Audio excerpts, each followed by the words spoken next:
pili akitafuta inasema hivi, maana sheria ya Roho iletayo uhai kwa kuangana na Kristo Yesu imenikomboa kutoka katika sheria ya dhambi na kifo. Romans chapter number 8 verse 1. Kwa hiyo tafsiri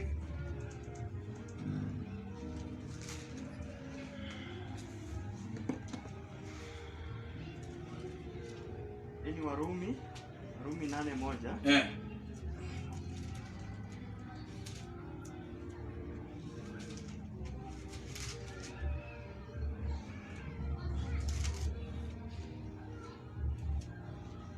Warumi 8:1 inasema, sasa basi hakuna hukumu ya adhabu juu yao walio katika Kristo Yesu.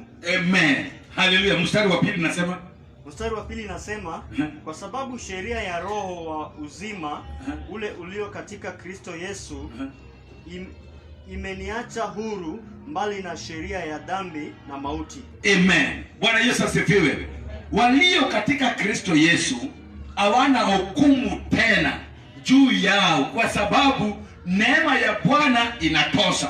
Bwana Yesu asifiwe.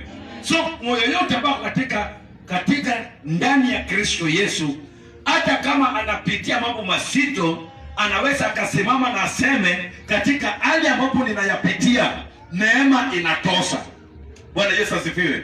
Ninajua katika maisha ambayo tunaishi kuna mambo mengine ambayo tunaweza kuja katika maisha yetu kama Wakristo, but wakati kuna mmoja yule ambaye alikuokoa, yule ambaye ulimwamini, yule ambaye amekuweka huru, utasema ni kwa sababu niko katika ndani ya Kristo Yesu, hakuna hukumu yoyote juu ya maisha yangu, kwa sababu neema ya Bwana inatosha katika mambo yangu yote. Ndio maana hiyo kitabu inaendelea kisema ya kwamba walio katika Kristo Yesu hawana hukumu tena juu ya maisha yao, kwa sababu neema inatosha. Iwe ni mambo rahisi, iwe ni mambo magumu katika maisha yako, yale ambao unaona umejaribu haijawahi wezekana, nimekuja nikutangazia ya kwamba ukiwa ndani ya neema wa Kristo Yesu, hakuna hukumu atakayekuwa juu ya maisha yako, kwa sababu neema ya Bwana inatosha. Glory be to Jesus.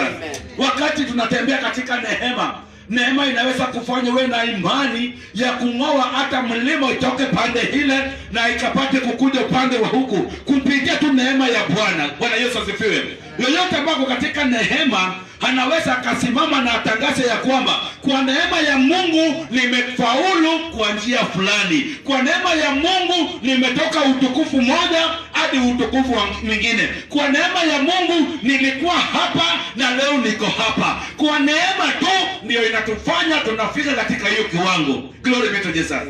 Kwa neema ya Mungu, kwa neema ya Mungu peke yake. Glory be to Jesus. Ninaomba tujue tuko katika ibada. Amen. Amen. Amen. Na itakuwa ni ya baraka sana nikisema hivyo. Tusome wa Ibrania 11 verse 26. 11:26. 11:26.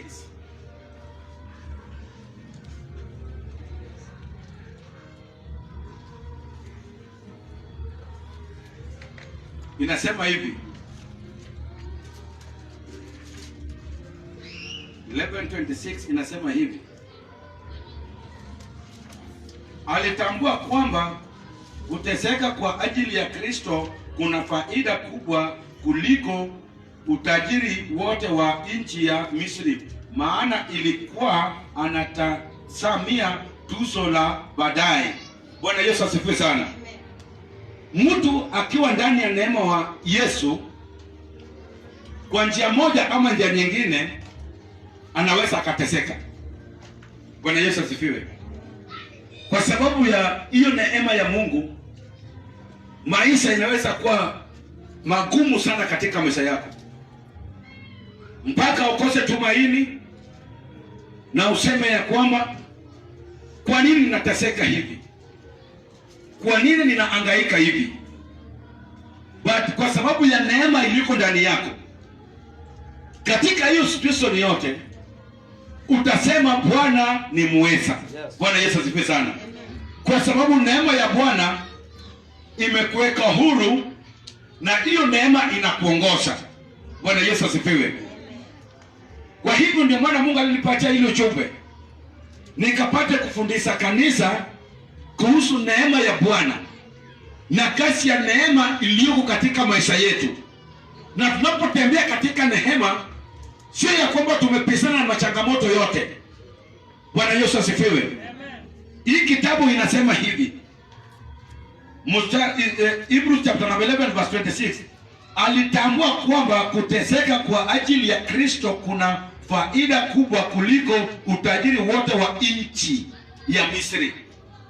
Haliyo katika neema anasema ya kwamba kuteseka kwa ajili ya Kristo Yesu ina utajiri kubwa, Bwana Yesu asifiwe sana, kuliko utajiri ya nchi, kuliko utajiri ambao tunayaona kwa macho ya nje. Bwana Yesu asifiwe. Mtu akitembea ndani ya neema ya Bwana inajenga utajiri katika ndani ya roho yake. Sasa katika mwili ya nje anaweza kuwa na udhaifu wake ambao wewe unayajua, ambapo anaweza onekana kama mtu mdhaifu sana, lakini katika ufalme wa Jehova ameonekana katika macho yetu ni mtu ambaye hajiwezi, lakini katika ufalme wa Bwana anahesabika kama mtu ambao ni tajiri kuliko wote. Haleluya.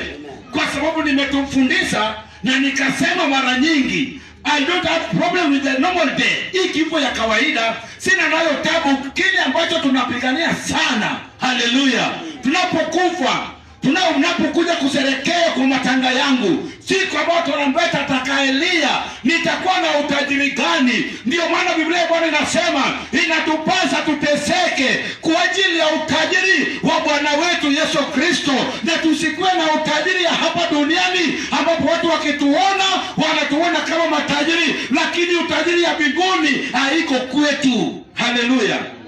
Ndio maana ninafundisha neno hivi, ninataka tupate utajiri ya mbinguni, ambapo kwa sababu hapa sisi tuko wageni. Haleluya. Hapa tuko town, kila mmoja ametoka kwao amekuja hapa town, na tunajua ya kwamba hapa sio kwetu. Glory be to Jesus. Hata mimi sasa ninapanga nirudi kwetu nikapate kujenga hata boma langu. Glory be to Jesus. Kila mmoja anataka aende ajenge, na ukijua mahali penye unaishi kwa muda. Haleluya. Kwa neema ya Bwana hapa duniani sisi ni wageni. Haleluya. Kwetu ni wapi? Kwetu ni kule mbinguni. Inatupasa tutafute utajiri ya mbinguni kuliko utajiri wa hapa, kwa sababu hatujui hapa tutaishi kwa ajili yetu, na kule tukienda tutaishi milele, kwa sababu kule ni kwetu. Yes. Glory be to Jesus. Ndio maana Paulo akasema kwa kanisa wa Hibrania, akawaambia ya kwamba inawapasa msipate utajiri hapa duniani, bali mkapate utajiri ya mbinguni. Kwa macho ya duniani muonekana kama watu ambao hawajiwezi. Haleluya. Lakini mnapoenda katika mambo za kiroho mnaonekana kama matajiri, wale ambao wako na mambo yote, kwa sababu kule mbinguni tukienda ndio tutaishi milele. Hapa sisi ni wageni. Haleluya. Hakuna mtu akienda ugeni anataka ajenge mahali penye amealikwa, bali penye atakaa siku 2 ama siku 3, unataka kuinvest there. Amen. Utaweza? Nimekukaribisha kwetu, umekuja kunitembelea kwa wiki moja, ama nimekuja dada kuja tu nitembelee, hatuja discuss ni lini utakaye toka. Haleluya. Na wewe umekuja kwetu, umeanza kuinvest there. Unatafuta nyumba ya magorofa ujenge, unatafuta vitu uweke, na umekuja kunitembelea, na siku nitakaye kwambia ndugu, sasa hapa sio kwako, rudi kwako. Utabomoa nyumba yako ama utaiacha? Haleluya. Sisi kama Wakristo tujenge katika ufalme wa Jehova Mungu, mahali ambapo tunajua tukienda tutaishi milele. Glory be to Jesus. Haleluya kanisa. Sijaelewa kama mnaelewa kile ambacho ninafundisha. Yes. I'm talking about the grace of the Lord. Amen. Tukiwa hapa tukiishi, tunaishi kwa neema. Haleluya. Paulo amesema hili jambo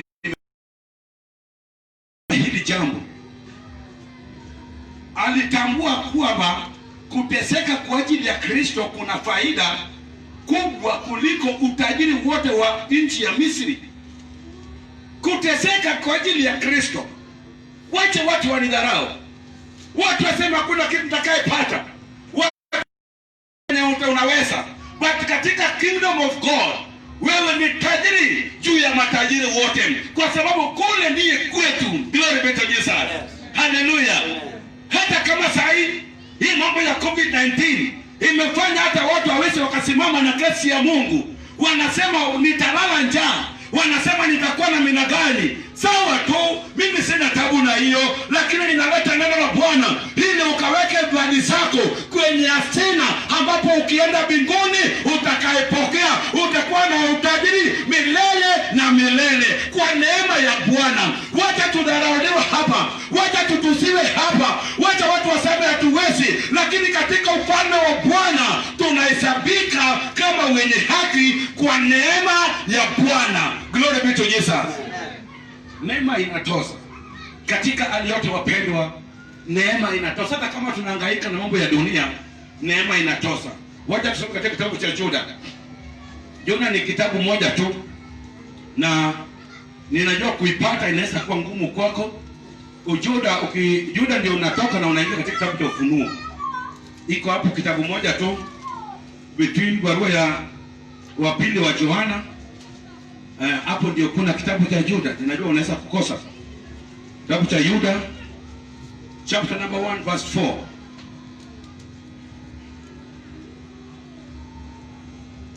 Inasema hivi: maana watu wasiomcha Mungu wamepata kujiingiza kwa siri miongoni mwetu, watu ambao kwa faida ya maisha yao mabaya wanaupotosa ujumbe wa neema ya Mungu wetu na kukana Yesu Kristo aliye peke yake kiongozi wa Bwana wetu. Lakini maandiko matakatifu yalikwisha basiri tangu zamani hukumu inayowangojea watu hawa. Hallelujah. Let me read it again. Maana watu wasiomcha Mungu wamepata kujiingiza kwa siri miongoni mwetu. Juda anaponena anasema katikati yetu kuna watu ambao hawajamcha Bwana, hawajamheshimu Bwana, wameingia kisiri miongoni mwetu. Haleluya. Wako na idenganya yale ambayo tumeyapokea, ya kutunyang'anya neno ambayo tumefundishiwa, ya kutunyang'anya upako wa nguvu wa Roho Mtakatifu ambao tulipata kwa neema ya Bwana. Glory be to Jesus. Wamekuja kisiri, wanataka kile ambacho tunapata tusiweke katika roho zetu, alete machanganyiko katika maisha yetu. Bwana Yesu asifiwe. Atoe neema ya Bwana liko ndani yetu ili akapate kupanda kitu kingine. Ndio maana in the book of Matthew chapter number 15 verse 13 Yesu Kristo mwenyewe amesema, chochote nitasing'oa zote nje. Kwa sababu gani? Kwa sababu kuna watu ambao wameingia katikati yetu kisiri, wamekuja kuharibu neno ya neema ambayo tulipata. Katika jina la Yesu Kristo ninapunja nguvu zao zote. Yoyote ambaye anaingia kisiri katikati yetu kuharibu neno la Bwana ambao tumefundishiwa, ninaipunja madhabahu haya katika jina la Yesu Kristo, kwa sababu Mungu wetu anatupenda, ametupa neema, na neema ya Bwana inatosha. Glory be to Jesus. Amen. Neema ya Bwana inatosha wapendwa. Neema ya Bwana inatosha. Katika maisha yetu neema inatosha. Neema inatosha. Ingawa kuna watu wakiona hiyo neema, wanajua tuna utajiri ya mbinguni, wanapigana na neno ambalo tumeipokea ili tukapate kurudi chini, ili tusisonge mbele, tusipige hatua. Ndio maana Yesu alisema nitang'oa yoyote ambayo baba yangu hakupanda. Mchana wa leo katika ibada yetu ninawapa neema ya kung'oa kila mbegu ambayo baba yetu hakupanda ndani yako. Ninakupa neema ya kuvunja madhabahu zote za ufalme wa giza. Ninakupa neema ya kuvunja kila nguvu zote za ufalme wa giza. Chochote ambao haikupandwa na Baba Mungu wetu, pokea hiyo neema ya kuing'oa katika jina la Yesu Kristo, ili tukabaki na ile kitu ambao baba wetu alipanda ndani yetu, kwa sababu kuna watu ambao hawajamcha Bwana wameingia katikati yetu kisiri. Glory be to Jesus. Amen. Wamekuja kuharibu yale ambao baba wetu alitupandia. Ndio maana niliomba sana, nikauliza Mungu, ni ujumbe gani nitakayepeleka? Kaniambia nenda na ujumbe ya neema, ili watu wangu wajue ni kwa neema tu ndio wamepatikana katika ibada, kwa neema. Ndio maana hata ninasema tunapopata this privilege ya kukuja katika ibada, inatumanisha tukiwa katika nyumba ya Bwana. Wapendwa, hapa nyuma government alitoa sheria ambapo hatungeweza kuja kwenye ibada. Haleluya. But kwa neema ya Mungu tumepatikana. Tuko mbele ya mfalme ya wafalme, tuko mbele ya Bwana wa majeshi, Mungu wa Israeli, Mungu aliyeumba mbingu na nchi. Kwa neema yake tumepata hii nafasi mara nyingine tena kukuja mbele zake Bwana.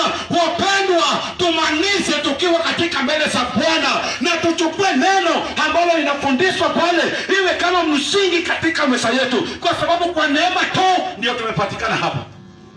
Glory be to Jesus. Hallelujah. Kwa neema ya Mungu tumepatikana. Katika kitabu cha Waefeso, katika kitabu cha Waefeso, Waefeso,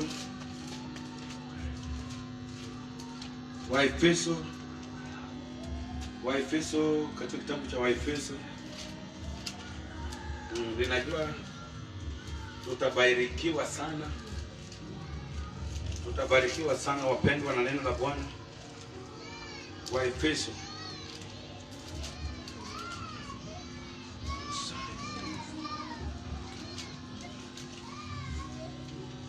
Waefeso 2, Ephesians chapter number 2 verse 8 and 9. Glory be to Jesus. Ephesians chapter number 2 verse 8 and 9.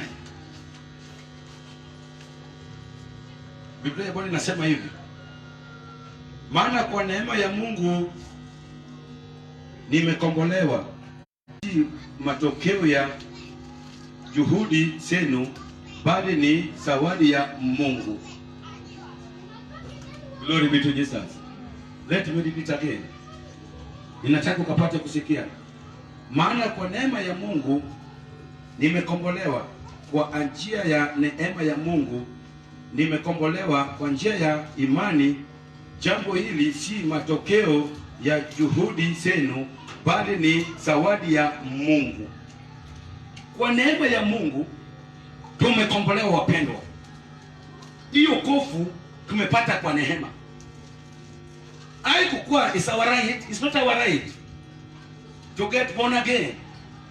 But Paulo anasema ni kwa neema. Kwa neema ya Mungu tumekombolewa. Na hii baada ya kukombolewa kwa neema ya Mungu tukapata faida.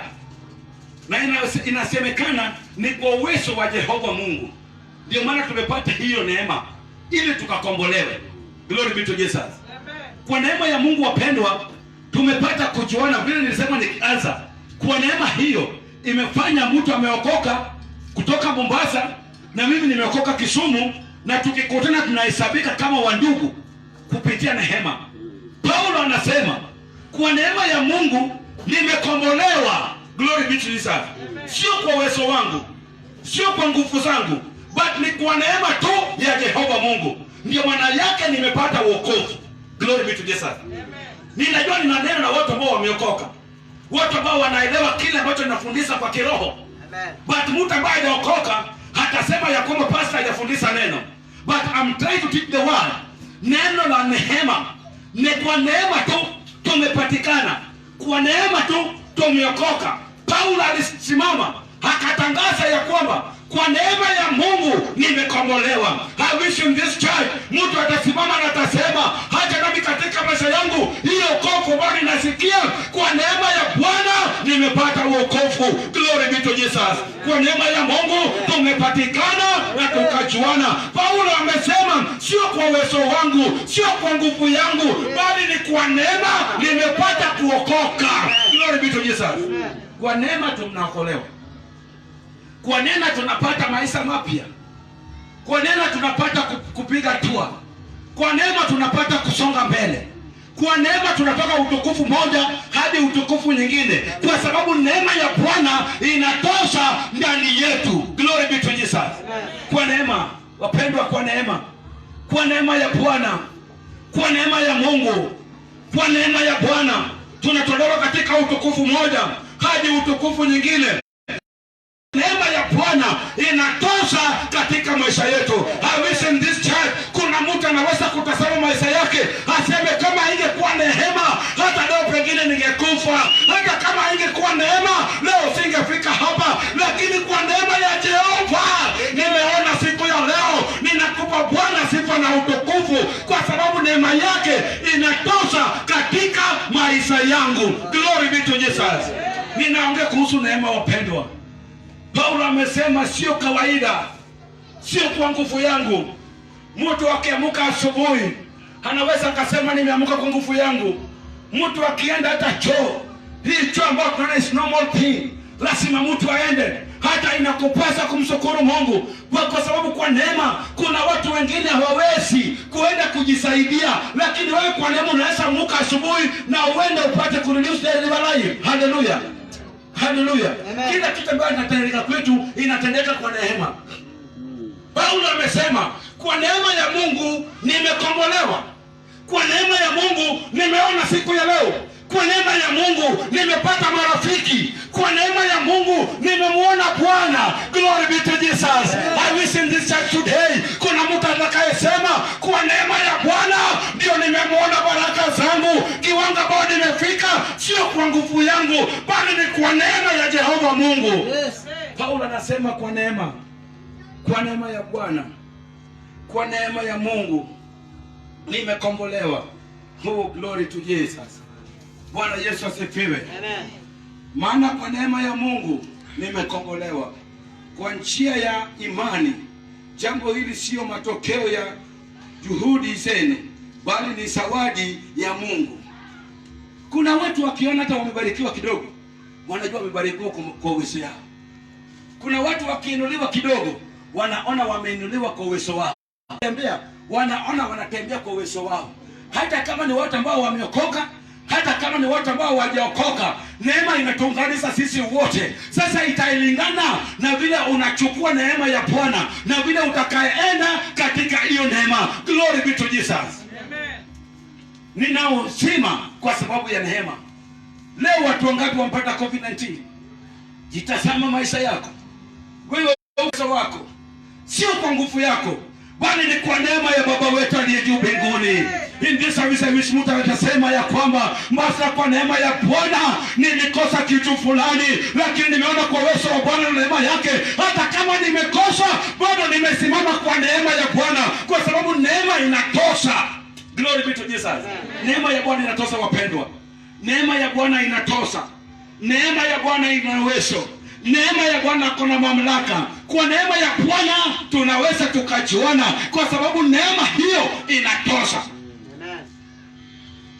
Kuna watu ambapo wanatoka kwa utukufu moja hadi utukufu nyingine, wote lete kwa njia nyingine. Ikifika kwa upande ya kumtumikia Mungu, kuna mahali Mungu amesema mnijaribu kama mtaona baraka zangu, kama sitafungua madirisha za mbingu. Unajua kwa sehemu ya matoleo ndio Mungu amesema hivi. Haleluya. Na kwa neema ya Bwana mtu akaanza, akaona Mungu amemtoa utukufu moja, amemuinua kiwango kingine, amemuinua katika kiwango kingine, anaanza kurudi nyuma. Anasema sasa mahali penye nimefika ni kwa uwezo wangu. Paulo amesema ni kwa neema ya Bwana. Haleluya. Mtu angeweza kuinua mkono yake aseme kwa neema ya Bwana nimefika mahali penye nimefika. Kwa neema ya Bwana nimefika mahali penye nimefika. Kwa neema ya Bwana nimefika mahali penye nimefika. Kwa hivyo sitaacha hii neema ya Bwana. Ninatamani nitembee katika neema, hata nikienda katika ziwani, hata nikienda katika soko, nitembee katika ndani ya neema, kwa sababu ninapotembea katika neema, hiyo neema inatosha katika maisha yangu. Bwana Yesu asifiwe. Mstari wa 9 inasema hivi: wala alitokani na matendo yenu wenyewe funia kitu, kwa maana ilitokana kwa matendo yetu sisi wenyewe kwa neema ya Mungu, ili mtu asijisifu. Bwana Yesu asifiwe. Kuna watu wengine akiona mtu akiwa mgonjwa anaweza kusema alipata hii ugonjwa wapi? Haleluya. Kwa sababu yeye ni mzima. Nataka nikuambie, kwa hiyo sema ambao uko nayo ni kwa neema ya Mungu. Usijifune na useme kwamba kwa uwezo wako. Glory be to Jesus.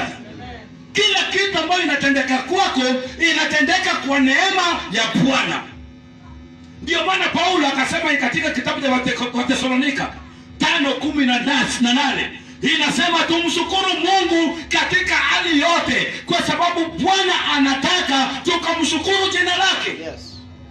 Kwa sababu kwa neema tumepatikana, kwa sababu kwa neema tuko jinsi tulivyo. Yes. Hata kama tunadharauliwa, lakini kwa neema Paulo amesema tuko na utajiri ya ufalme wa Bwana. Hata kama tunadharauliwa hapa, lakini ndani yetu kuna neema na utajiri ya ufalme wa Jehova Mungu. Glory be to Jesus. Kwa neema tu. Kama sio neema, hiyo utajiri hautaona. Kama sio neema ya Bwana, hautakutana na Mungu wako. Kama sio neema ya Bwana, hautakutana na Mungu wako. But kwa neema tu. Ndio maana nilifundisha last time, nikasema wakati unapeana maisha yako kwa Bwana, sio unapeana maisha yako kwa Bwana ili ubarikiwe. Unapeana maisha yako kwa Bwana, unatubu dhambi zako ili makusudi ya Mungu yatendeke katika maisha yako, kwa sababu kuna vile Mungu alishakupangia. Glory be to Jesus. Na Paulo akasema hata kwa ajili ya hiyo kofu sitapata kwa nguvu yangu na uwezo wangu, bali ni kwa neema tu. Ndio maana kuna watu wengine wa kanisa wamekuja kwa kanisa na wakakuwa washirika, wameshiriki miaka nenda miaka rudi, hawajakiri katika kinywa chao, Bwana uniokoe, mimi ni mwenye dhambi. Kuokoka imewashinda, but hawa ni Wakristo. Haleluya. Hiyo kofu sio rahisi, ni kwa neema ya Bwana. Ni kwa neema ya Bwana ndio mtu atafunguka macho moyo na apeane maisha yake kwa Bwana. Nasema kutoka leo nimeokoka katika jina la Yesu Kristo, na sio kwa nguvu yako, ni kwa glory be to Jesus. Chochote ambacho tunataka kwetu, hata ukiona umeinuliwa, umetoka utukufu moja leo hadi utukufu nyingine, nataka nikukumbushe ni kwa neema. Glory be to Jesus. Kwa neema ya Mungu tunakombolewa, kwa neema ya Mungu tunainuliwa. Na ninawaombea kanisa, kwa neema ya Mungu ambayo ninahubiri hapa, kila mtu apate kuokoka katika jina la Yesu Kristo. Kila mtu apeane maisha yake kwa Bwana. Hata kama tumeshiriki pamoja na wewe na hujapeana maisha yako kwa Bwana, hujadedicate mbele zake Bwana, hujapata hiyo neema ya kuokoka, leo ninakuombea pokea hiyo neema ili ukapate kuokoka, ili makusudi ya Jehova yakatendeke katika maisha yako. Unajua kwa nini makusudi ya Mungu hayajatendeka? Kumbuka, Kumbuka Yeremia, Mungu alimwambia Yeremia, kabla wewe kuumbwa ndani ya tumbo nilikujua. Kabla wewe kusaliwa nilikuchagua kukuwa nabii ya mataifa. So Yeremia alisaliwa wakati makusudi ya Mungu ilisema atakuja kuwa nabii ya mataifa. Nataka kurudi kwa maisha yako. Hiyo kitu ambacho unafanya, kiwango ambao huko, ni makusudi ya Jehova. Glory be to Jesus. Ni makusudi ya Mungu. Ukipeana maisha yako kwa Bwana, ukitubu dhambi zako kwa neema ya Bwana, unamwachia yako ili akapate kutendeka kwako kwa neema yake tu. Glory be to Jesus. Kwa hii kanisa letu, Rwanda uwezo kaelewa, but ukikaa chini utapata na hakika kwa neema nimeona siku ya leo. Glory be to Jesus. Kwa neema watu wengine wamekufa kando yako, wewe hujakufa. Watu wengine wako na the same disease ambao uko nayo, wamesaenda, wewe bado huko. Ni kwa nguvu yako. Paulo amesema sio kwa nguvu yangu, bali ni kwa neema ya Mungu. be to Jesus. Ninakuambia mchana wa leo, pokea hiyo neema ya kukuwa na neema ya Bwana katika maisha yako. Pokea neema na kuja kutembea chini ya neema ya Jehova katika njia. Ukionekana huonekana kama mtu ambaye anatembea katika neema ya Bwana. Hata mahali pako pa kazi ujulikane kama mtu. Glory be to Jesus. Hallelujah. Sio tukiwa na wewe hapa kanisani. Bwana asifiwe. Amen. Ukiwa kwa kazi, wadogo wako wakisikia mtu anasifu Mungu na wewe, wanasema ameokoka. Bwana Yesu asifiwe sana. Hata wakubwa wako wengine wanakuogopa kwa sababu ukirusa neno moja, hata neema inapotea. Glory be to Jesus. Amen. Ninaomba kwa kanisa ambao Mungu ametia katika mkono wetu, mimi pamoja nanyi, naomba tuombe Mungu ili Mungu atupe neema ya kutembea katika neema ya Bwana, ili tukiona baraka yote katika maisha yetu, tusiseme kwa masomo yetu, tusiseme kwa nguvu yetu, tuseme ni bahali kwa neema ya Mungu. Glory be to Jesus. Ili tuone utukufu moja hadi utukufu nyingine. Hallelujah. Kwa kiwango ambao tuko hatujafika, kwa kiwango ambao huko haujafika, bado unatafuta ufike kwa kiwango yako, na ili ufike katika hiyo kiwango lazima utafute neema ya Bwana na utembee katika neema. Glory be to Jesus. Ndio maana verse 9 nasema, maana wala alitokani na matendo yenu wenyewe, asije mtu akajivune kitu. Ili mtu asijivune kitu katika maisha yetu. Bwana Yesu asifiwe. Haleluya. Haleluya wapendwa. Nilisema niko na masomo wa Efeso 2:22-9. Hiyo nimesoma. Wathesalonika 2:13.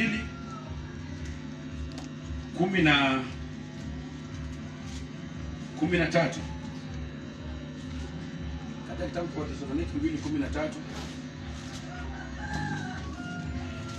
Kama mtu angekuwa na hiyo Biblia nyingine ingenisaidia kwa haraka. Wathesalonika 2:13. Bwana Yesu asifiwe. Ninataka niwakumbushe jambo kabla sijafika hapa.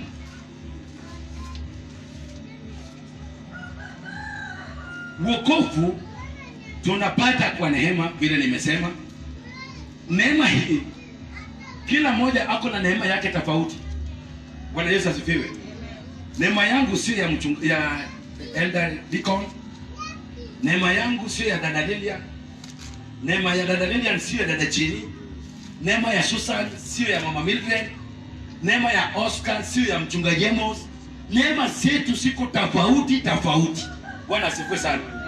Ndio maana nilianza nikisema, ndio maana mnaweza kuanzisha kitu na mtu na yeye yake imeendelea sana na wewe yako imebaki, kwa sababu neema ziko tofauti. Glory be to Jesus. Wathesalonika 2:13. Neema ya Mungu inatosha. Neema ya Mungu iko tofauti. Haleluya. Wacha nitumie msichana wetu huyu ni Cynthia. Is a sermonist. Neema ile anasoma nayo watu. Mtu akienda kwa mtu mwingine, vile atakayesonwa huko inaweza kuwa tofauti na yake. Akitengenezea msichana mwingine kichwa, itatoka vizuri sana kwa neema ambayo ako nayo. Na unaweza enda kwa saluni nyingine na uweze ukapata kama anakutengenezea vile amekutengeneza, kwa sababu neema ziko tofauti. Hata katika hii kazi ya Mungu, mimi Mungu amenipa neema ya kuhubiri. Kuna wengine ambao wako neema ya kufanya deliverance. Haleluya. Na sisi Mungu aweze akanitumia. Mungu ananitumia tu kwa neema yake. Kwa hiyo mimi nikisema siwezi nikajivunia kwa kile ambacho Mungu ameweka ndani yangu. Ninasema ni kwa neema ya Mungu ninaweza nikasimama na nifanye hii. Ninasema ni kwa neema ya Mungu ninaweza nikainuka na nikatangaza neno. Kwa neema ya Mungu kuna mtu akiimba anaona anafanya kazi ya Mungu, but akirudi kwa maisha yake kama ndugu wetu Deacon anasema kwa neema ya Mungu ninaweza simama nikapate kumsifu jina la Bwana. Ni kwa neema. Glory be to Jesus. Sijasikia mchungaji ambaye anasema ninahubiri kwa nguvu yake. Sijasikia mwimbaji ambaye anasema ninaimba kwa nguvu yangu. But yote ni kwa neema. Glory be to Jesus. Tukiwa katika neema, haleluya, hata kitu ambao unaona haiwezekani kwako, kwa neema ya Bwana yatawezekana katika jina la Yesu Kristo. Kitu ambayo imekwama, kwa neema ambayo iko ndani yako, na mtu inampaswa kufanya sawa sawa na neema ambayo ako nayo. Glory be to Jesus. Tumia neema yako, tumia nafasi yako mzuri sana, haleluya, kwa sababu kuna nafasi ambayo umepata. Usipotumia vizuri, Mungu atakunyang'anya hiyo kipawa na atapeana mtu mwingine, kwa sababu umepewa kipawa ya kumtumikia Mungu na kufanya kazi ya Mungu, na wewe unaanza kujivuna, unasema unafanya kwa kazi yako, unaanza kuingiliwa na kiburi kwa kazi ambayo Mungu ameweka kwako. Kitu ambacho Mungu atafanya, atakunyang'anya na peane mtu ambaye tayari kufanya kazi ya Mungu na neema hiyo ambayo ulikuwa nayo. Haleluya. Na neema, kila neema iko na wakati. Ndio maana kuna wakati mtu anaweza inavuma sana, na hata akitoa ya pili haitakuwa na impact kama ile ya kwanza. Inamaanisha hiyo neema ilipi. Haleluya. Opportunity, use it very clearly. Tumia vizuri, fanya nayo kitu ya kuona, kwa sababu hiyo opportunity inakuja na wakati yake. Haleluya. Kuna wakati nilikuwa kwa kanisa ya juu, kuna siku nilifundisha, nikasema kuna mtu alikuwa muindaji, akaenda kuinda, akapata shwara ikiwa inalala, na kwa sababu ameokoka akasema sitamwekelea hii shwara mkuki, wacha nimshtue aanze kukimbia ndio ni mdonge. Haleluya. Na sisi wote tunajua mbio ya shwara. Vile shwara alisikia mguu chini hivi, huyu mtu kuinua macho hivi, shwara iko kama kule, amebaki na mkuki. Alipata opportunity, hakutumia vizuri. Glory be to Jesus. Amen. Wakati na majira ambao Mungu amekupa neema ya kufanya kitu katika ufalme wa Jehova, fanya, kwa sababu usipofanya Mungu atakunyang'anya hiyo neema, atapeana kwa mtu mwingine, kwa sababu yeye ni Mungu, ndiye anapeana. Glory be to Jesus. So tunapokuwa katika neema ya Bwana, kila kitu ambacho unaona unaweza kufanya, fanya kwa neema ya Mungu. Fanya ukijua Mungu anakufanya ufanye hivyo. Ndio maana nafurahia sana mama wetu Susan. Dada Susan anaamka asubuhi, anarauka hapa, anapangusa hata hizi viti ambapo umekalia. Ni neema yake kwa wakati. Na hatuwezi tukasema kama atakayekosa kukuja Mungu hawezi akaleta mtu mwingine. Glory be to Jesus. Akiingiliwa na kiburi, Mungu ataleta mtu mwingine katikati, atainuka, atarauka kumuliko. Nimekutumia kama an example. Hallelujah. Vile neema sinafanya kazi. Glory be to Jesus. Kwa hivyo hata kama wewe ni mwimbaji, ukipata nafasi ya kuimba, imba ukijua hautaimba tena. Useme tu this is the time ambao nimepata neema ya kumwimbia Bwana, nitaimba, sio kwa uwezo wangu, bali ni kwa uwezo wa Jehova Mungu, kwa sababu neema inatosha. Mtu akiwa na neema, glory be to Jesus. Sijui kama mnaifeel neema vile ninasikia. Mimi naona tu nikiwa na neema, hata kitu ambapo haiwezekani kwa neema inawezekana. Glory be to Jesus. Juzi niliuliza wakina Oscar, mna gani mtu anaweza kuingiza ndovu kwenye fridge? Wacha niwaulize, mtu anaweza kuingiza ndovu kwenye fridge? Inawezekana? Hapana, si ndio? Haleluya. Vile tunasemaje? Hapana, si ndio? But nilipata mafundisho, nikaniambiwa kwa neema ya Mungu ndovu inaweza kuingia kwenye fridge kwa imani, kwa sababu vitu za Bwana tunachukua kwa imani. Ndio maana Mungu alinena na Abraham, kama yako mwisho ya mahali penye unayaona nitakubariki hivyo. Wakati Mungu anakuambia hivyo, ukiangalia hivi utasema hapana, vile umesema ndovu hawezi kuingia kwenye fridge.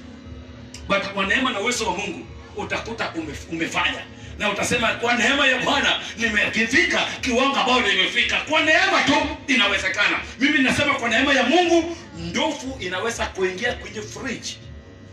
Leo nikisema hapo tutajenga nyumba ya ghorofa iko na balcony 3 na nyumba inabeba watu 10,000. Si utasema hapana, kwa sababu unaangalia kiwango yenye tuko. Glory be to Jesus. Hiyo ni macho yetu, but Mungu anasema nini? Kwa neema ya Bwana tunajua inawezekana kwa imani ambayo tuko nayo, kwa sababu Paulo amesema sio kwa nguvu yetu, bali ni kwa neema na nguvu ya Jehova Mungu tunaweza kufika kwa kiwango ambao tumefika. Ninawa encourage hata vijana, fanyeni bidii, ongezeni masomo yenu kwa neema ya Mungu. Hata kama unaona hauna kitu, start it. Anza tu kile ambacho unataka kufanya, kwa neema itawezekana katika jina la Yesu Kristo. Ninakutabiria mpendwa, pokea hiyo neema ya kuanzisha kile ambacho unaona haiwezekani. Kwa neema ya Bwana itawezekana kwako katika jina la Yesu Kristo. Pokea hiyo neema katika jina la Yesu Kristo, katika jina la Yesu Kristo, kwa sababu neema inatosha. Glory be to Jesus. Kwa neema vitu ambapo haiwezekani inawezekana. Glory be to Jesus. Ndogo ambao hawezi kaingia kwenye free, kwa neema inawezekana. Haleluya. Kitu ambao hawezi ukafanya, kwa neema yatafanyika katika jina la Yesu Kristo, kwa sababu neema, ukitembea ndani ya neema, neema inatosha. Haleluya. Ninaamini kwa neema ya upendo, na ninaamini sana kwa neema. Oscar, unaweza kunisomea hii? Amen. Wathesalonike 2:13 inasema, yes, kwa sababu hiyo sisi nasi twamshukuru Mungu bila kukoma, kwa kuwa mlipata lile neno la ujumbe la Mungu mlilosikia kwetu. Mlipokea si kama neno la wanadamu, bali kama neno la Mungu, na ndivyo lilivyo kweli kweli, litendalo kazi pia ndani yenu. Amen. Oscar, soma tena. Haleluya. Kwa sababu hiyo sisi nasi twamshukuru Mungu bila kukoma, kwa kuwa mlipata lile neno la ujumbe la Mungu mlilolisikia kwetu. Mlilipokea si kama neno la wanadamu, bali kama neno la Mungu, na ndivyo lilivyo kweli kweli, litendalo kazi pia ndani yenu. Amen. Glory be to Jesus. Paulo anasema ni ndivyo tena, tunayo sababu ya kumshukuru jina la Bwana, kwa sababu neno la Bwana tuliyapokea na tukiyaona kama neno ya wanadamu, bali tuliona kama neno la Mungu. Glory be to Jesus. Even today I'm preaching here. Mtu anaweza kuchukulia ile neno ni maneno ya mchungaji. Haleluya. Na Paulo akasema na kanisa ya Thessalonika, akawaambia wa Thessalonika, kwa neema ya Bwana mnapopokea neno, hamukuchukulia kama neno ya mwanadamu, bali mnapopokea neno mkayaona kama ni neno la Jehova Mungu. Glory be to Jesus. I wish in this church, kila wakati tunapopokea neno, hatutaona mwenye analeta neno, bali tutaona neno ni neno la Jehova Mungu, na tutasimama na kutangaza kwa neema ya Bwana tunapokea hii neno, kwa sababu hili neno ni neno la Jehova Mungu ambalo atatutoa katika utukufu mmoja hadi utukufu nyingine, kwa sababu neema iliyo ndani yetu inatosha. Amen. Glory be to Jesus. Amen. Kwa sababu ya neema iliyo ndani yetu inatosha. Wapendwa, kwa neema, uimbaji tunapata kwa neema, kuhubiri tunapata kwa neema, hata kumchezea tu Bwana tunapata kwa neema. Kila kitu ambacho tuko nayo tunapata kwa neema, hata kazi ambayo tunafanya tunapata kwa neema. Kila kitu ambacho tunayo ni kwa neema ya Bwana. Yes. Glory be to Jesus. Ndio maana last week nilifundisha kuwekwa wafu mambo zetu sote, kumkabidhia Bwana, kuserenda yote kwa Mungu, kwa sababu kwa neema ya Mungu ndio tumepata opportunity ya kufanya kile ambacho tunalofanya. Haleluya.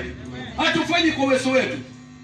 Ukiona umebarikiwa, dedicate baraka zako katika mkono wa Bwana, kwa sababu njia ambayo umebarikiwa nayo ni njia ya Jehova Mungu, na kuna mtu ambaye anakuja kung'ang'ana na wewe kwa hiyo business ambayo unafanya, kwa hiyo kitu ambayo unaifanya. Amemwaga hata damu, hata naye pia apate kubarikiwa. Na wewe ukiona baraka unaona ni kwa uwezo wako. Hiyo roho ninakataa katika hili kanisa. Kila mtu atakayeinuliwa atasema ni kwa neema ya Bwana, na ninakuombea ukapokea hiyo neema ya kutoa shukrani na kukabidhi yote katika mkono wa Bwana, kwa sababu kwake Bwana yote yanawezekana.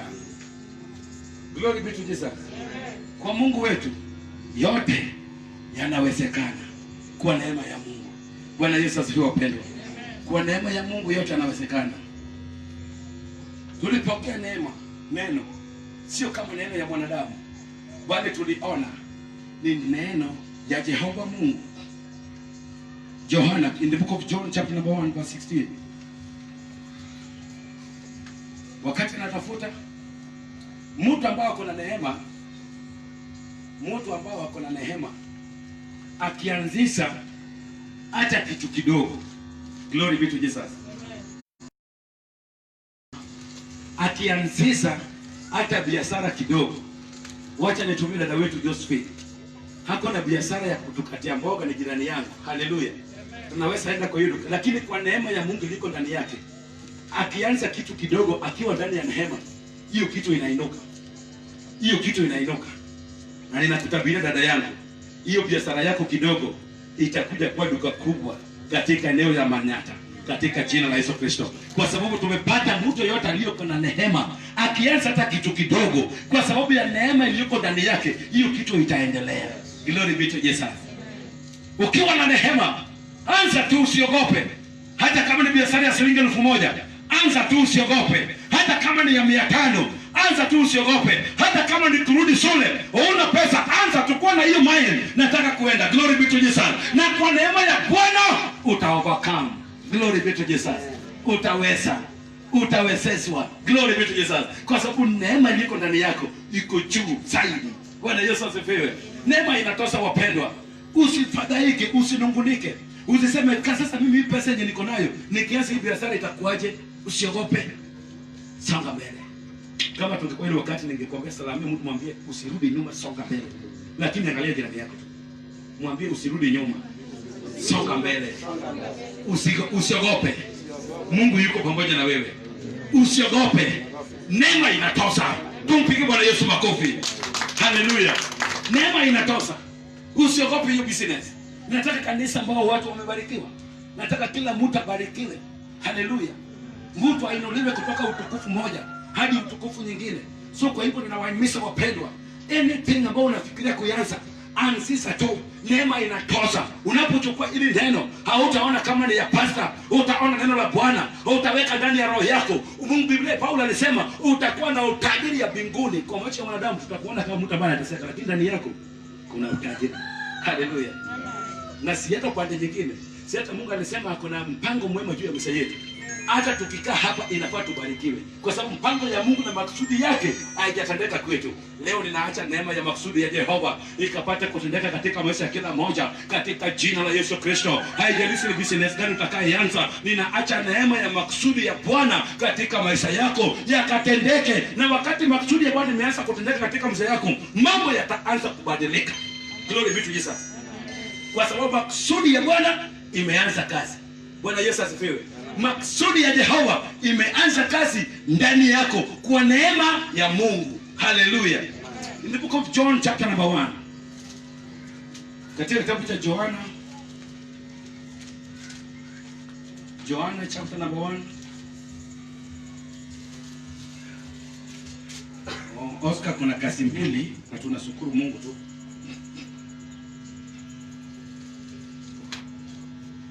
Inasema hivi, John chapter 1 verse 16. Kutokana na ukamilifu wake sisi sote tumepokea neema kupita neema. Glory be to Jesus. Let me read it again. In the book of John chapter number 1 verse 16. Inasema hivi, kutokana na ukamilifu wake sisi sote tumepokea neema kupita neema. Hallelujah. Johana anatangaza hili neno. Glory be to Jesus. Kutokana na ukamilifu wake sisi sote. Haleluya.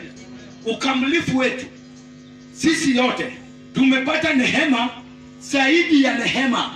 Glory be to Jesus. Haleluya. Hapo ndio mahali penye ndofu inaweza kuingia kwenye fridge. Glory be to Jesus. Kwa sababu uko na neema yenye unaona imetosha, na wakati umemtambua Bwana unapata neema maradufu zaidi ya neema ambao unayo. Inamaanisha kwako kitu ambapo unayaona hayatawezekana, itawezekana maradufu, kwa sababu neema ya Bwana inatosha. Wapendwa, neema ni bora. Tujaribu tutembee katika neema. Kama kuna mtu hata mmoja hapa katikati yetu hajawahi tembea kwa neema, ninaacha nguvu za kupokea neema. Pokea hiyo neema mapya juu ya neema katika jina la Yesu Kristo, ili kitu ambao unaona haiwezekani, ili ambao umekata tamaa, umesema nimejaribu na haijawezekana, kwa neema ya Bwana utashinda mara 10. Glory be to Jesus. Kwa sababu Yohana akatangaza tutapata neema juu ya neema. Haleluya. Amen.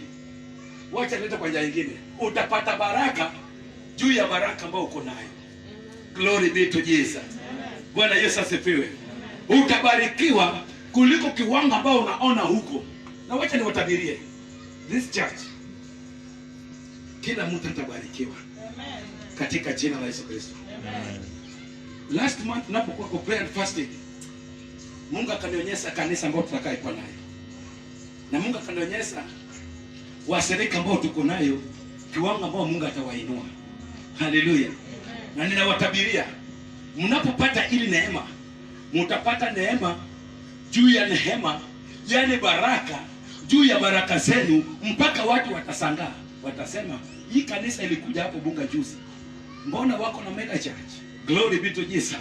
But tutawajibu tukisema kwa neema ya Mungu tumefika kiwango ambao tumefika. Hata na wewe majirani wako watasema tulikuona kama hauna anything, but utamwambia kwa neema ya Mungu nimefika mahali penye nimefika, kwa sababu neema imetosha katika maisha yangu. Mtu atakuja atakuuliza, si wewe nilikuona kama ulikwama, sikukuwa najua unaweza pata makao, lakini utajibu utamwambia kwa neema ya Bwana niko na nyumba yangu, kwa neema ya Bwana niko na biashara yangu, kwa neema ya Bwana niko na vyote ambavyo ninataka, kwa sababu neema ilikuja juu yangu mara 2. Glory be to Jesus.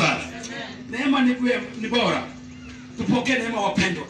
Tuombe sana tupate hiyo neema ya kupokea vitu za mbinguni.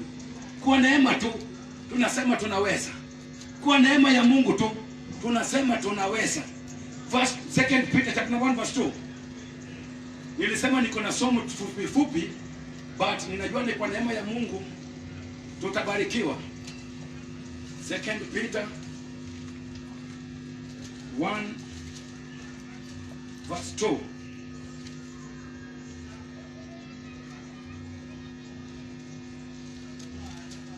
Ninawatakieni neema na amani tele katika kumjua Mungu na Yesu Bwana wetu. Glory be to Jesus. Peter alinena na kanisa la Kristo. Hata nami mchana wa leo ninanena na kanisa la Kristo Yesu. Peter akasema nini? Na watakieni neema na amani tele katika kumjua Mungu na Yesu Bwana wetu. Pia natabiri, ninawatakieni neema wa Kristo Yesu iwe juu yenu kupitia Kristo Yesu ambao ni Bwana katika maisha yetu. Pokea neema ya kutembea na Yesu katika jina la Yesu Kristo. Ninaacha neema kutembea na Yesu ndani ya maisha yako. Ninaacha neema ya kuinuliwa kutoka utukufu moja hadi utukufu nyingine, kwa sababu kwa neema tutafika kwa destiny yetu. Glory be to Jesus. Kwa neema tunafika kwa hatima yetu. Kwa neema tutafika kwa mpaka yetu. Kwa neema tutakuwa watajiri. Kwa neema kile ambacho haiwezekani, haleluya, kile ambacho umesafanya siku mingi, glory be to Jesus. In this church kuna watu wakiniona leo wanaweza wana tofauti kidogo, haleluya. Kuna watu wakiniona leo wanaweza kuona tofauti, kwa sababu hata njia ya wokovu kuna changamoto. Kuna changamoto yake. Kuna kiwango ambao unaweza kuwa chini. Unaweza kuwa chini spiritually. Unaweza kuwa chini financially.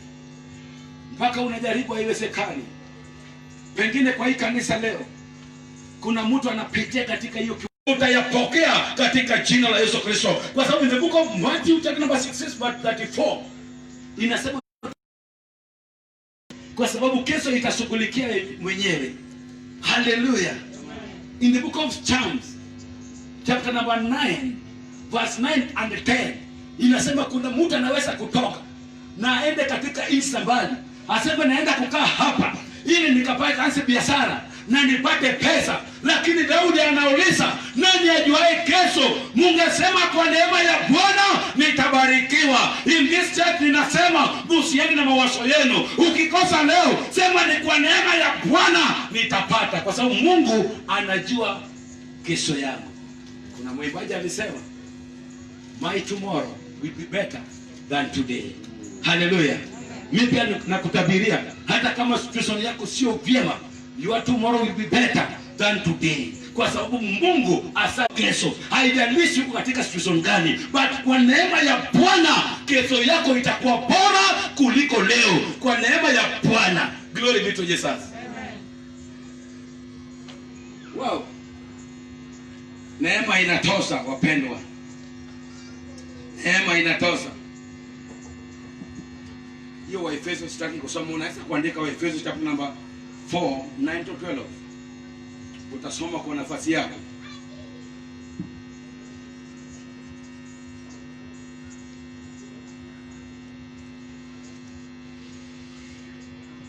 Basi wacha tusome Waefeso 4:11 and 12. 9 and 10 utasoma kwa wakati wako. Waefeso. Wow. Nidhani brother Oscar angeweza kunisaidia, but kwa neema ya Mungu nitafanya tu. Kwa neema ya Mungu. Wow.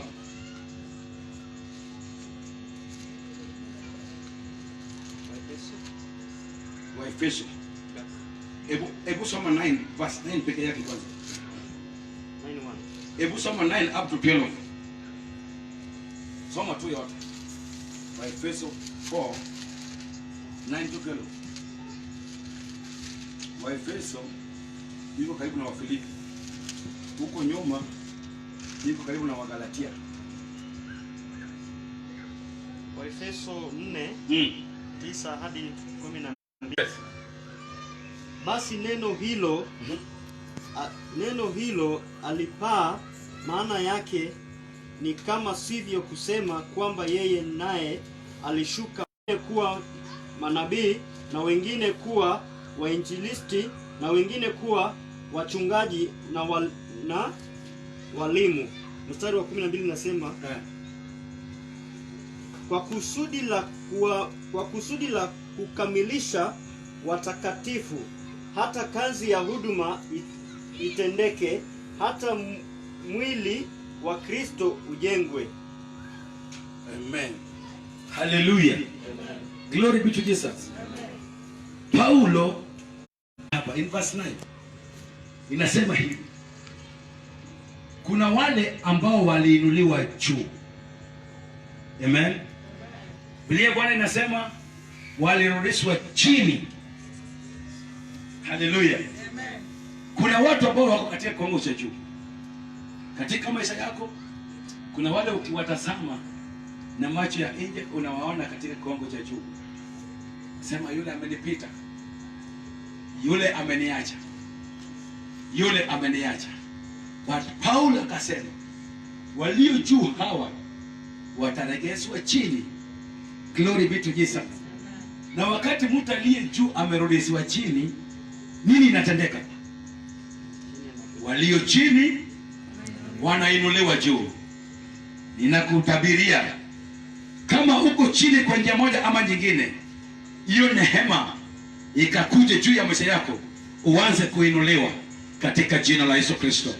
Walio juu Mungu atawasusua chini, na walio chini watainuliwa juu. Pengine kwa biashara umeona umepitwa, but nimekuja nikutabirie usione umepitwa. Mungu ako tayari kwa kuinua kutoka chini na upande juu, kwa sababu ni kwa neema ya Mungu tunainuliwa. Haleluya. Ndio maana akasema Mungu ndiye ana uwezo ya kupeana kipawa. Niligusa mambo ya kipawa. Kuna mwinjilisti, kuna mnabii, kuna apostle, kuna pastor. Wote wanafanya kazi ya Mungu kwa neema ya Mungu. Glory be to Jesus. Kuna waimbaji, wote wanafanya kazi ya Mungu kwa neema ya Mungu. Kuna watu ambao wameshika sehemu ambapo haijulikani hata kwa kanisa, wamedharauliwa, wameachwa. Glory be to Jesus. But kwa neema ya Mungu hawa ndiye pila wa makanisa. Glory be to Jesus.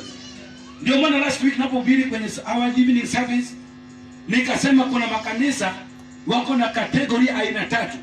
Kuna watu wa high class, kuna watu wa middle class, and kuna watu wa lower class.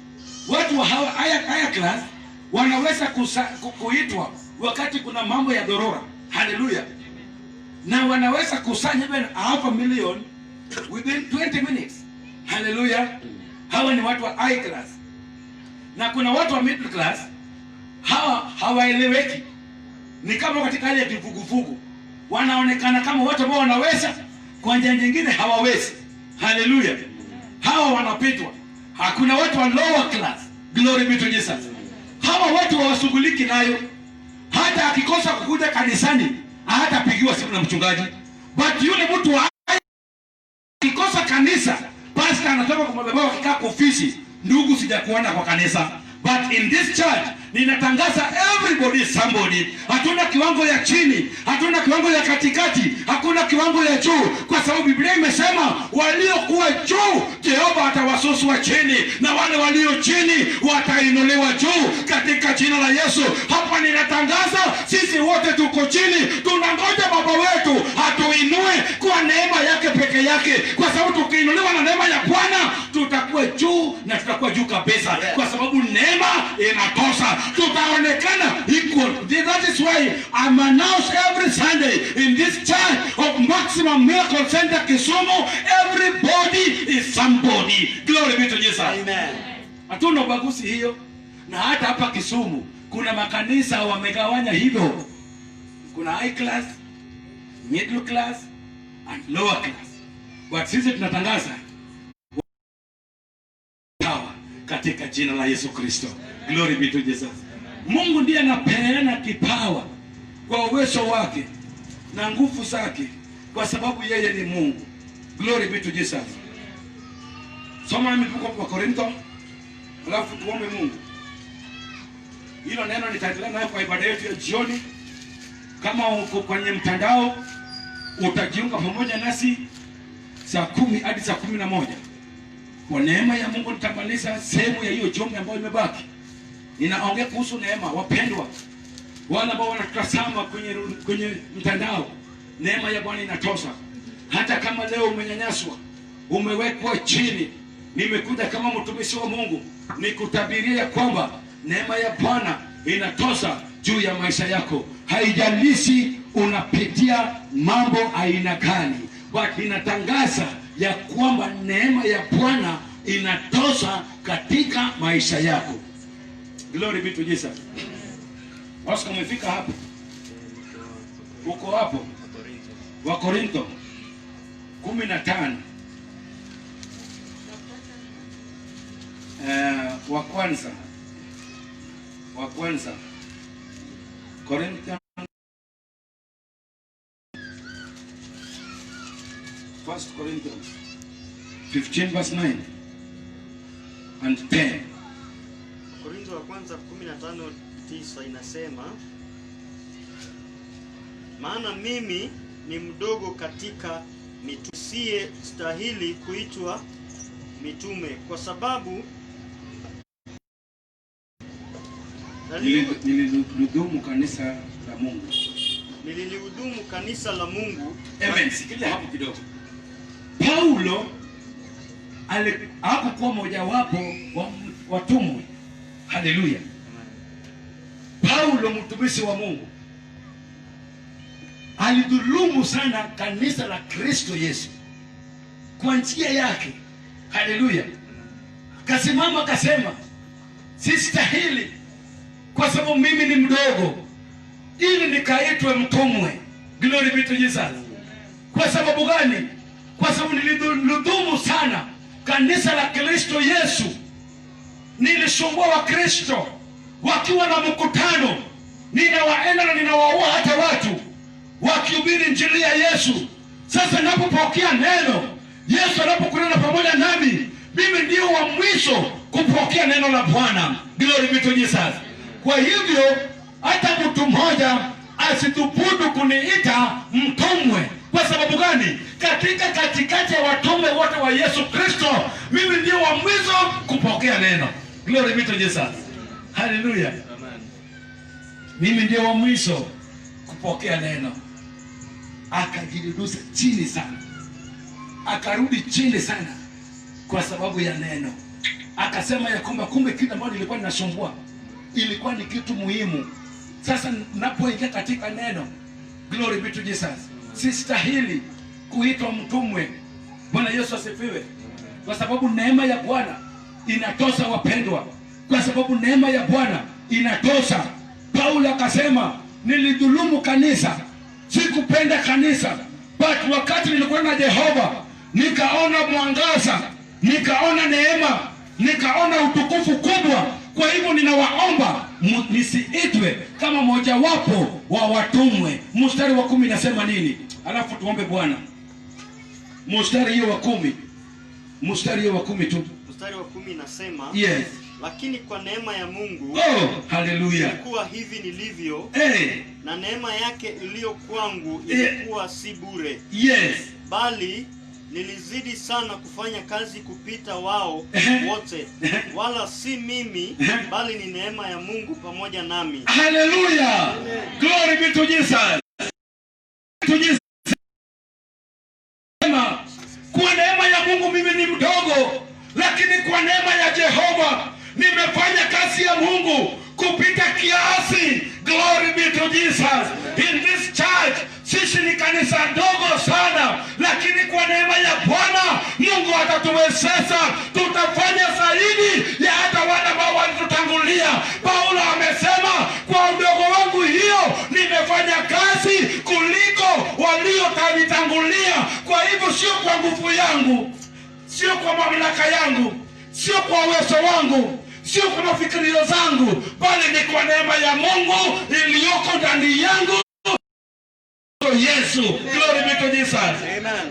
Kwa neema ya Mungu na nguvu ya Mungu iliyoko ndani yetu katika Kristo Yesu, tutafanya zaidi ya uwezo wetu kwa ajili ya neema ya Bwana. Ninaomba tusimame katika mguu yetu, na ninakaribisha kikundi cha sifa na ibada kama wanaweza kutuongoza katika nyimbo ninasema ni kwa neema ya Mungu.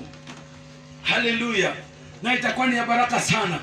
Hala tunapoenda kuomba. Mungu awabariki wana sifa na ibada. Mnachelewesha wakati wangu. Kwa neema ya Mungu tunafanya kuliko uwezo wetu, na kutabiria kwa neema ya Mungu kile ambacho umepanga kuianza tutaifanya kuliko uwezo ambao unaona unaweza kufanya nayo. But usijivune, but usiingiliwe na kiburi, kwa sababu ninanena neno la Bwana. Neno hili itakubariki, neno hili itakuinua, itakutoa utukufu mmoja hadi utukufu nyingine. Lakini ukiinuliwa hivyo, usiseme ni kwa mawazo yako. Paulo amesema, mimi ni mdogo sana, lakini kwa neema nimefanya kuliko walionitangulia.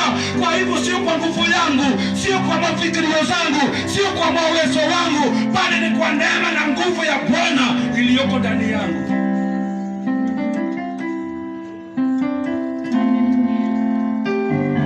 Nikasanta rabashoro.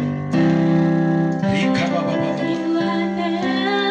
Ibasanta rabashoro musina baba. Ora kasanta rabashoro. Ibasanta rabashoro musika baba. Ora kasanta baba. Ora ibasanta rabashoro musika. Oh Lord, we worship you. We give you the glory and the honor. Tunakuinua jina lako Jehova. Kwa neema yako Jehova tumefika mahali tumefika.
wako jinsi ulivyo.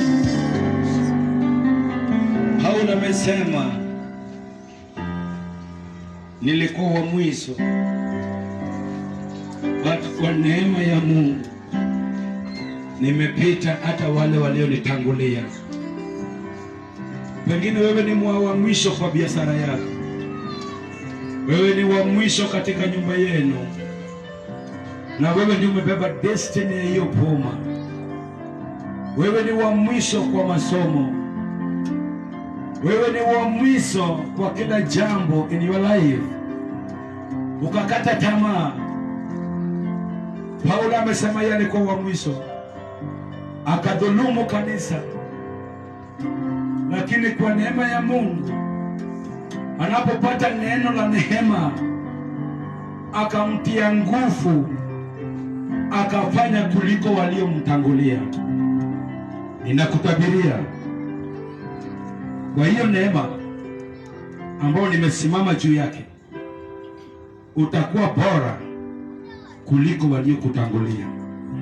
Utafanya kwa neema ya Mungu kuliko wale waliokutangulia, kwa sababu neema ya Bwana inatosha. Paulo akasema sio kwa mawazo yake, sio kwa hekima yake, bali ni kwa neema ya Jehova Mungu wetu. Pokeeni hiyo neema katika jina la Yesu Kristo. Ninataka niombe na wale ambao ni wagonjwa. Inua mkono yako juu kama uko na mwili dhaifu, nipate kuomba pamoja nawe. Kwa hiyo neema ya Bwana ninaamini utapokea uponyaji wako katika jina la Yesu Kristo. Baba, katika jina la Yesu Kristo, kwa neema na fadhili zako, neema ambao nimesimama juu yake, ninakabidhi walioinua mkono katika mkono wako. Unajua taabu ambao wako nayo na ugonjwa ambao shetani ameleta katika maisha yao. Kila nguvu zote za shetani katika maisha yao ninazivunja, ninaziharibu katika jina la Yesu Kristo. Kwa neema Bwana, watoto wako walipokea uponyaji. Nimesimama juu ya hiyo neema nikitangaza uponyaji wako kwa walio wagonjwa, walio katika ili ema, hata wale ambao wanasikia sauti yetu wakiwa wagonjwa katika manyumba zao. Ninatuma neno la uponyaji katika maisha yao, nikivunja madhabahu sote, kila maagano sote Jehova, nguvu zote za waganga na wachawi ambayo ilitendeka usiku Jehova, wala zimetendeka mchana Jehova, kwa neema ambayo tumefika nayo hapa, tunazivunja na tunaziharibu katika jina la Yesu Kristo. Hawatakuwa na mamlaka. Iwe ni nguvu ya Illuminati, iwe ni madevil worshiper, wale waliowanyanyasa watu, ninatangaza juu yao hawatakuwa na nguvu. Ninatangaza uponyaji katika eneo la Ubunga, ninatangaza uponyaji katika maisha yenu, ninatangaza kuinuliwa katika maisha yenu katika jina la Yesu Kristo. Pokea neema ya uponyaji katika jina kula Yesu Kristo. Nimeomba na nikiamini. Nilisema kile ambacho inatupatanisha na Bwana, kile ambacho inafanya makusudi ya Mungu inatendeka kwako, ni kutubu dhambi zako. Tuko na wewe, unajua ya hakika ujakiri Yesu Kristo kama mwokozi katika maisha yako. Hata kama wewe uko katika mtandao unatutazama, ninaomba ukainue mkono yako ili nikapate kuongoza katika ombi la toba, na itakuwa ni ya baraka sana. Kama tuko na wewe katika ndani ya hema, pia unaweza kuinua mkono yako na utarudia ili ombi nyuma yangu. Ya baraka sana katika maisha yetu, na kwa wale ambao wameinua mikono, hata kwa wale ambao wako katika mtandao, sisi wote nataka ni watu wasaidie kurudia ili ombi, ili wakapate kupeana maisha yako kwa Bwana. Kwa hivyo ninaamuru kila mmoja tuinue mkono zetu kama ishara ya kuserenda mbele za Bwana.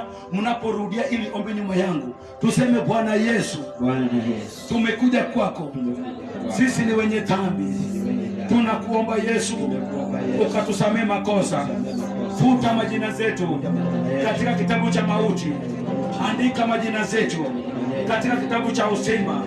Asante sana Bwana kwa maana umetuokoa, kwa maana umetusamehe makosa.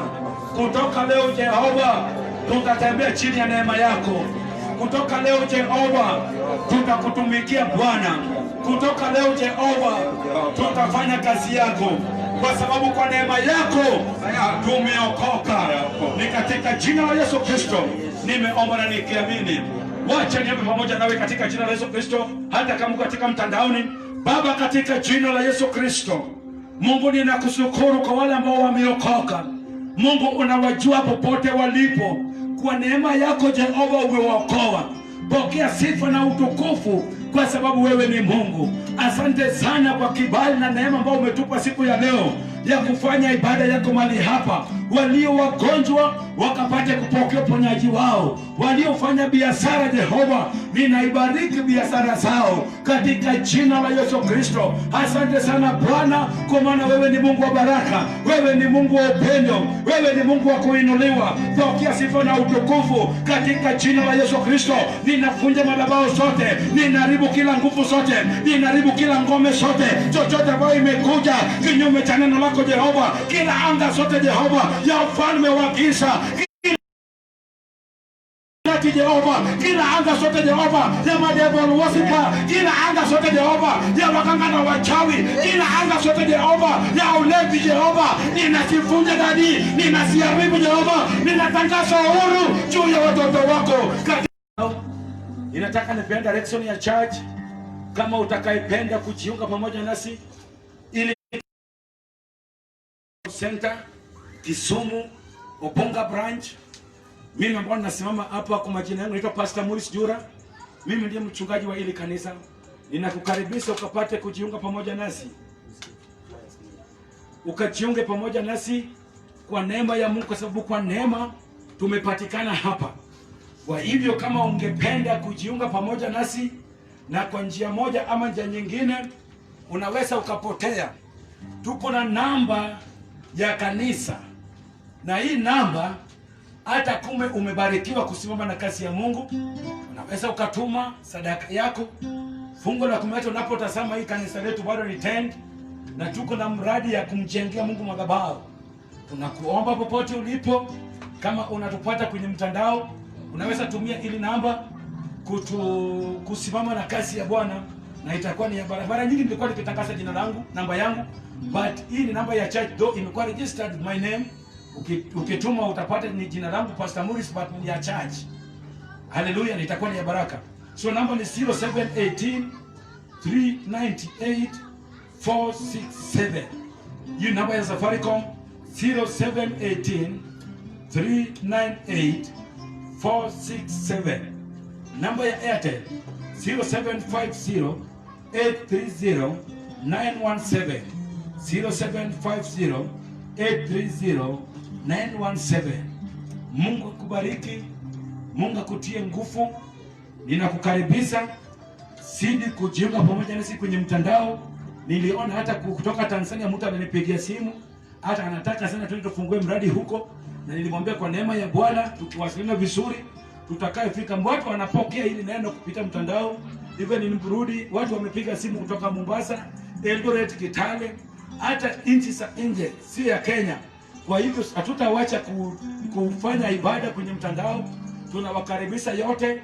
Tunakuomba leo jioni saa 10 hadi saa 11 tutakuwa na ibada yetu ya mtandao. Ninakukaribisha na ujiunge pamoja nasi katika jina la Yesu Kristo. My God bless you. Shalom. Neema ya Bwana akutose. Baraka ya Bwana. Shalom.